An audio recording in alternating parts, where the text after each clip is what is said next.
Hello friends, स्वागत है आपका आपके अपने लीगल चैनल में। मैं हूं एडवोकेट सनी शर्मा और दोस्तों आज की इस वीडियो में बहुत ही इंपॉर्टेंट जानकारी मैं आपको देने वाला हूं।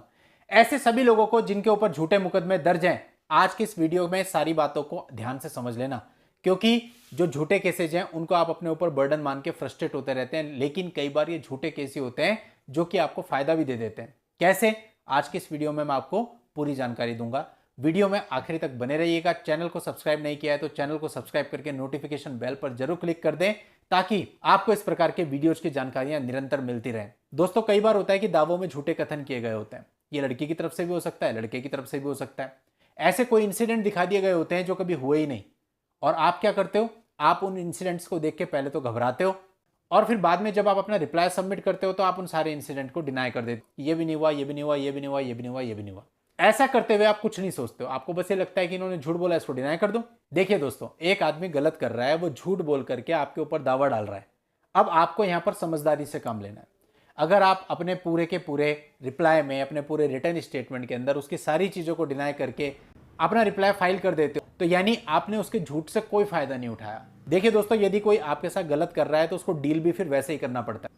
अब इसके लिए आपको करना क्या चाहिए था? आपको बहुत अच्छे से एनालाइज करना है। फॉर एग्जाम्पल, एक उदाहरण देकर समझाऊंगा, मे भी तब मैं अपनी बात आप तक पहुंचा सकूं सही मायने में। जैसे कि एक मामला है, उस मामले में बताया जाता है कि मैं इतनी तारीख को इनके घर पर गया था, या ये इतनी तारीख को मेरे घर पर आए थे, और ये इंसिडेंट झूठा होता है।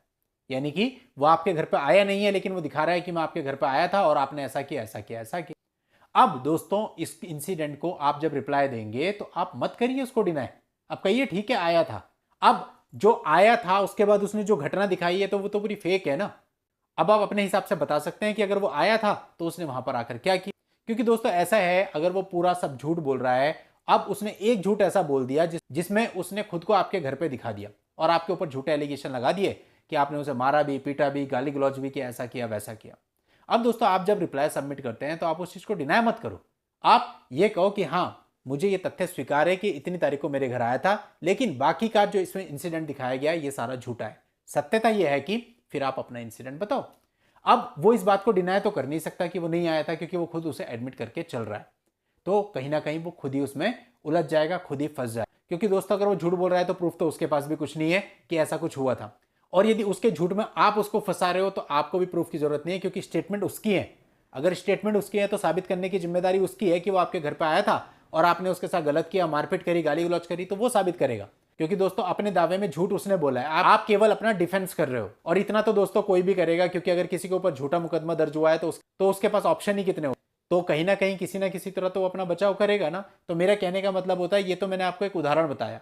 ऐसे बहुत सारी घटनाएं, ऐसे बहुत सारी चीजें, ऐसे बहुत सारे तथ्य होते हैं जो कि झूठ लिखे जाते हैं, और उस झूठ से आप फायदा उठा सकते हैं। आपको बिल्कुल फायदा उठाना चाहिए, इसमें कुछ भी गलत नहीं है। अपना डिफेंस तो आप करेंगे ही, और इसी झूठ के आधार पे दोस्तों आप काउंटर केस भी तैयार कर सकते हैं। क्योंकि अगर वो कह रहा है कि इतनी तारीख को आपके घर पे आया था, तो आप भी सेम इंसिडेंट दिखा सकते हैं।